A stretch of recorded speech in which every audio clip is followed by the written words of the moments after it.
La enfermedad cardiovascular, las enfermedades cardiovasculares, de hecho, son un motivo de consulta muy frecuente en toda la población, no solamente en los servicios de apiterapia, y no suele tenerse eh, como parte de las herramientas terapéuticas el uso de los productos de la abeja, que ya veremos cómo, de hecho, son bastante útiles, muy importantes en términos generales para el control de los diferentes eventos fisiopatológicos que ocurren en cada una de estas enfermedades y cómo incluso cuando de manera habitual realizamos la aplicación de la apiterapia o el consumo de algunos de los diferentes productos de la abeja, puede lograrse de hecho un beneficio significativo sobre el estado de salud de las personas que padecen cualquiera de estas enfermedades cardiovasculares.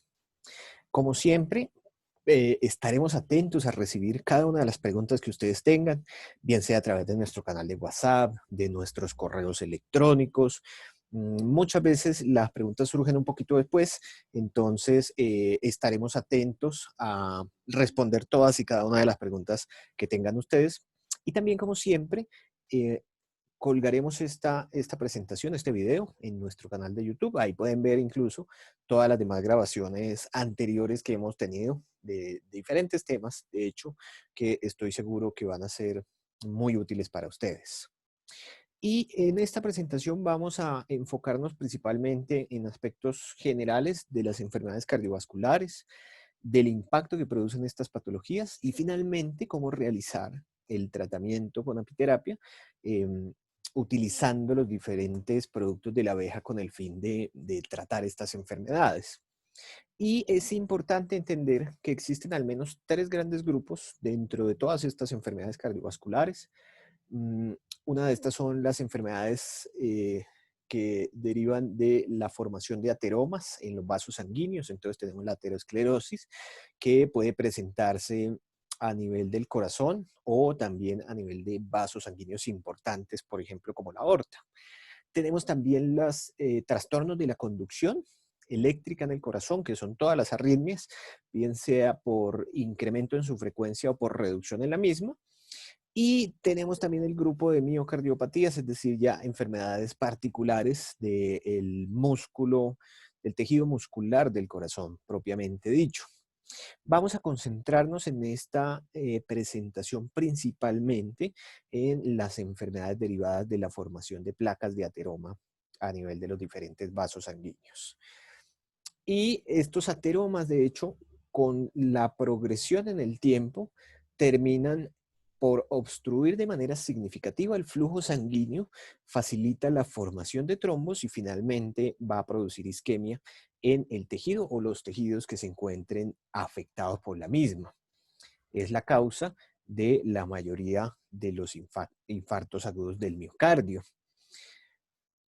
Las arritmias muchas veces, por ejemplo, pueden resultar también como consecuencia de la alteración en el flujo sanguíneo en alguna parte del corazón. Este tejido sufre isquemia y posteriormente aparece el trastorno de la conducción eléctrica en este tejido. Y finalmente lo que queremos buscar es un corazón sano que no tenga insuficiencia en su funcionamiento y que al contrario tenga la resistencia necesaria para tener un funcionamiento adecuado a lo largo de la vida. ¿Y por qué aparece la enfermedad cardiovascular? Especialmente las enfermedades ateroscleróticas. Sabemos que los cambios en los hábitos de vida, por ejemplo, en la actualidad es más fácil ser sedentario, por ejemplo, la disponibilidad de ciertos alimentos ricos en colesterol, los alimentos fritos, por ejemplo, todas las azúcares refinadas agregadas dentro de los alimentos y estos cambios nuevos de exposición a estos hábitos sedentarios, a estos alimentos que favorecen el trastorno metabólico dentro del cuerpo, facilitan finalmente el desarrollo de la enfermedad cardiovascular y de las placas ateromatosas que posteriormente van a generar isquemia y alteraciones funcionales severas en muchos casos en el corazón. Sabemos que hay un componente genético, evidentemente, que hace que ciertas personas hereden de sus padres o de sus abuelos la mayor susceptibilidad a tener daños severos de órganos como el corazón. Y en efecto, cuando uno revisa, existen ciertas familias en las cuales es habitual y frecuente que se presente la enfermedad cardiovascular. Existen también modificaciones epigenéticas que favorecen con el tiempo la pérdida de la capacidad del cuerpo de autorreparar ciertos daños en los vasos sanguíneos o susceptibilizar a un incremento del funcionamiento de ciertas partes del cuerpo que van a terminar por afectar de manera significativa el riesgo de desarrollar este tipo de enfermedades cardiovasculares.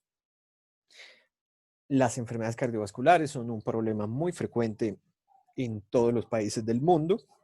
De hecho, en los países desarrollados suele ser la primera causa de muerte y una de las principales causas de pérdida de años de calidad de vida en los diferentes pacientes. En la medida en que se desarrolla una sociedad, más o menos lo hemos visto así, em, se incrementa de manera significativa la frecuencia de este tipo de enfermedades.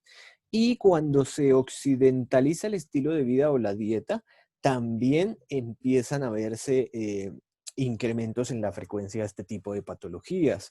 En Asia, anteriormente, por ejemplo, su estilo de vida era un poco más saludable y había muy poca obesidad y muy poca enfermedad cardiovascular.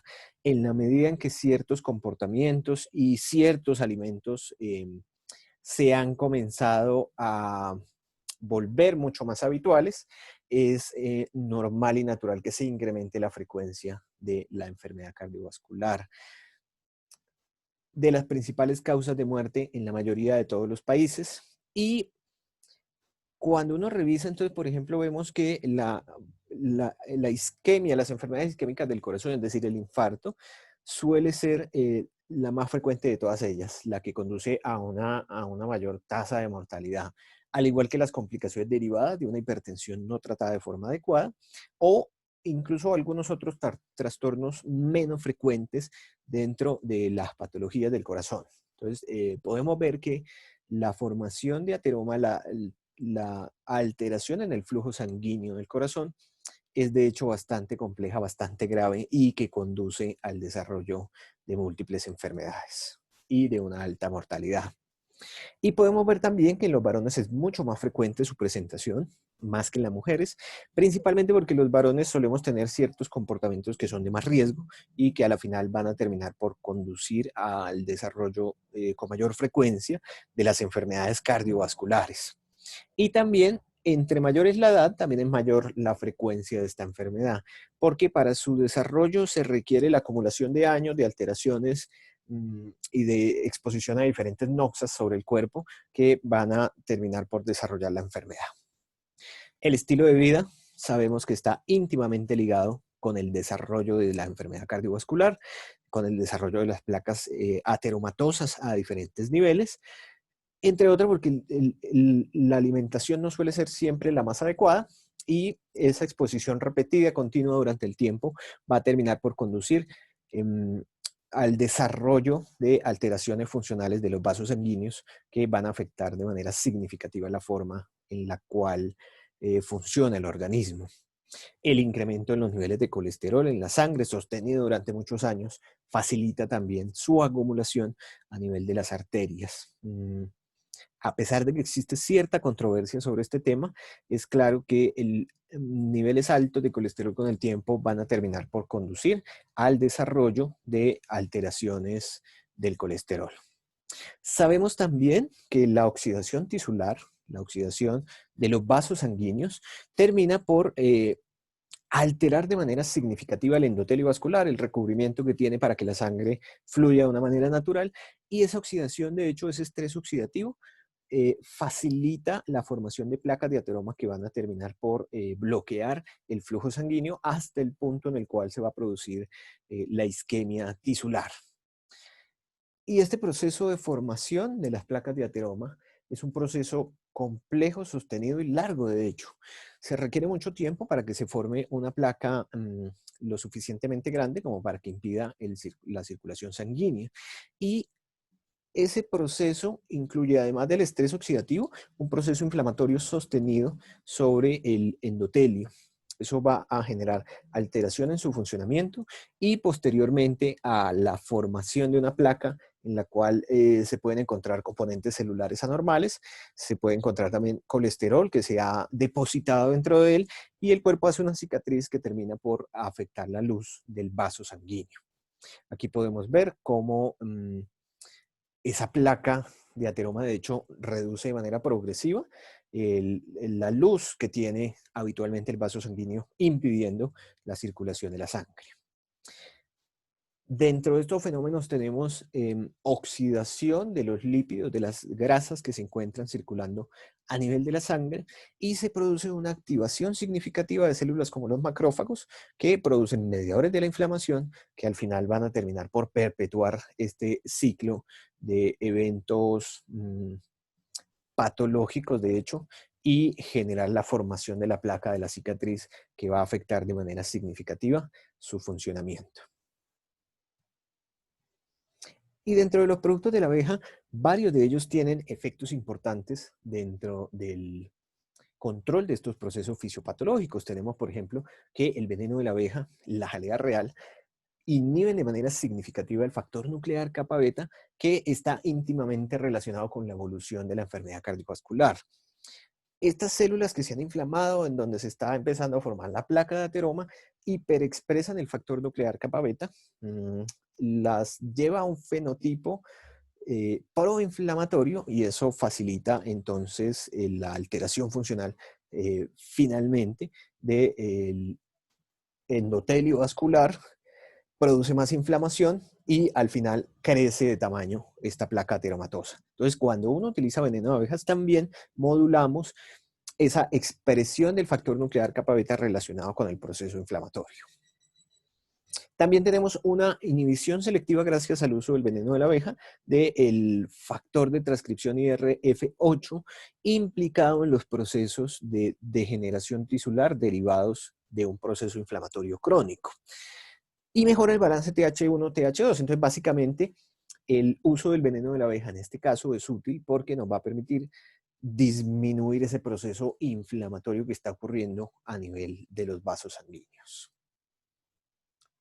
Sabemos también que vamos a tener una menor cantidad de apoptosis de células funcionales y gracias al consumo continuo, por ejemplo, del veneno de la abeja, de la jalea real y del propóleo, vamos a tener muchas más células funcionales y menos células autorreactivas, porque en cierta medida existe, de hecho, una hiperreactividad anormal sobre el endotelio vascular. Dentro de los beneficios que tienen los diferentes productos de la abeja en términos del manejo de la enfermedad cardiovascular, hemos hablado, por ejemplo, que la jalea real y el veneno de la abeja poseen efectos importantes sobre el sistema nervioso central, particularmente en el hipocampo. Y esto es bien importante porque estos efectos del sistema nervioso central, de hecho, van a permitir una mayor regulación y una menor actividad del eje hipotálamo pituitario adrenal que se encuentra hiperactivo en los casos de enfermedad cardiovascular. Entonces vamos a tener un control significativo de esos procesos a nivel central que van a producir una mayor reactividad de los procesos inflamatorios a nivel periférico, en este caso a nivel de los vasos sanguíneos. Y tenemos también la posibilidad con el consumo de la jalea real de la inducción de la formación de nuevas células a través de la actividad sobre células madre, que son pluripotenciales y que son necesarias de hecho para reparar los vasos sanguíneos que comienzan a verse afectados como consecuencia del proceso inflamatorio crónico. De hecho, uno de los problemas es precisamente que esa inflamación crónica hace que los vasos sanguíneos y sus células naturales se afecten al punto en el cual ya no cumplen sus funciones normales. Entonces, el consumo de jalea real, de hecho, va a contribuir a que produzcamos más células de estas que necesitamos, que son las células que van a tener actividad funcional importante en el control de los diferentes procesos metabólicos del cuerpo. El propóleo y la jalea real inducen la biogénesis, es decir, la formación de nuevas mitocondrias, es decir, hace que las centrales metabólicas de las células del cuerpo estén lo suficientemente preparadas para su funcionalidad. Y tener en cuenta además que además de que forma nuevas mitocondrias, cuando la célula empieza a perder mitocondrias, de hecho termina en un proceso de muerte celular programada. Además de eso, reduce los procesos oxidativos que ocurren dentro de la célula como consecuencia de una función mitocondrial alterada y no funcional. Las mujeres todas, después de la menopausia, tienen unos riesgos más o menos similares al de los hombres de cualquiera de las enfermedades cardiovasculares, especialmente de los infartos. Esto se debe a que pierden los efectos protectores de ciertas hormonas dentro de su ciclo menstrual. La jalea real particularmente, además de mejorar de manera significativa los síntomas de la menopausia, tiene ciertos efectos estrogénicos que favorecen la función natural de estas hormonas naturales dentro del cuerpo y promueven una buena circulación sanguínea, una buena reparación de los vasos sanguíneos y una menor evolución, un menor curso evolutivo de este tipo de problemas. Se ha descrito, por ejemplo, que de forma circulante en la sangre, las personas pueden acumular beta-amiloide que está relacionado con la enfermedad de Alzheimer, pero particularmente mayores niveles de este beta-amiloide se relacionan también con un mayor riesgo de infarto. ¿Por qué motivo? No es claro, ni la forma en la cual esto ocurre, pero en efecto las personas que tienen mayores niveles sanguíneos del amiloide beta circulante tienen también un mayor riesgo de desarrollar enfermedades cardiovasculares isquémicas. Y el consumo regular de la jalea real reduce de manera significativa la acumulación y la producción de este amiloide beta, no solamente a nivel del hipocampo de la corteza cerebral, sino también en el flujo sanguíneo. Hay una menor liberación de este tipo de amiloide y por esta vía podría mejorar de manera significativa el funcionamiento de la función vascular a nivel de todo el cuerpo y de la circulación sanguínea. Y en las personas con enfermedad cardiovascular es común que se presente el fenómeno de sarcopenia y el consumo regular de la jalea real, de hecho, facilita y mejora de manera significativa la recuperación de los pacientes de estos problemas. Hay que tener en cuenta, por ejemplo, que cuando la sarcopenia comienza a presentarse, esa masa muscular perdida, de hecho, también se libera ciertos agentes tóxicos sobre el cuerpo y facilitan una mayor velocidad de envejecimiento de los diferentes agentes prooxidantes a nivel del endotelio. La jalea real mejora diferentes parámetros metabólicos, incluso el propóleo, por ejemplo, también se ha descrito, mejoran de manera significativa cosas como los niveles de leptina, los niveles de grelina, el neuropéptido Y, los niveles del factor de crecimiento derivado del cerebro y reducen de manera significativa también los niveles de colesterol total, de colesterol HDL, los incrementa, reduce el colesterol LDL de tal manera que mejora de manera significativa el perfil metabólico del cuerpo. Y tiene de hecho también efectos significativos sobre los fenómenos de resistencia a la insulina. La jalea real, por ejemplo, disminuye con frecuencia disminuye el déficit que existe sobre la señal de la insulina a nivel de diferentes sitios del cuerpo. Y la resistencia a la insulina es un fenómeno que acompaña a todos los problemas metabólicos relacionados, por ejemplo, con el incremento en los niveles de colesterol en la sangre y relacionado también al envejecimiento de los vasos sanguíneos. La señal de la insulina a nivel de las células de los vasos sanguíneos es de hecho muy importante porque está relacionado con su funcionamiento natural. Y en la mayoría de casos de enfermedades cardiovasculares es común que se presente la resistencia a la insulina como fenómeno fisiopatológico.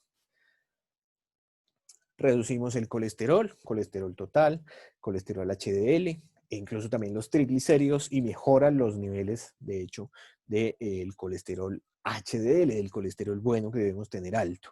Eso se logra tras el consumo continuo y sostenido en el tiempo de productos como la jalea real y los propóleos, incluso la miel de abejas, que suena paradójico, dado que habitualmente hemos escuchado la idea de que la miel de abejas es, por su contenido de azúcares, es un alimento negativo, pero todo lo contrario, diferentes ensayos clínicos han mostrado que el consumo continuo de la miel de abejas reduce de manera significativa los niveles de colesterol, mejora la resistencia a la insulina y paradójicamente contribuye a la normalización de los niveles de azúcar en la sangre, de la glicemia. El uso del veneno de la abeja particularmente tiene efectos importantes, y de la jalea real también, tiene efectos importantes sobre la generación de células acumuladoras de grasa dentro del cuerpo, del proceso de adipogénesis. El uso de estos dos productos, de hecho, contribuye a reducir de manera progresiva y significativa la cantidad y el tamaño de estas células que terminan por acumular grasa y generar una mayor cantidad de efectos metabólicos negativos sobre el cuerpo.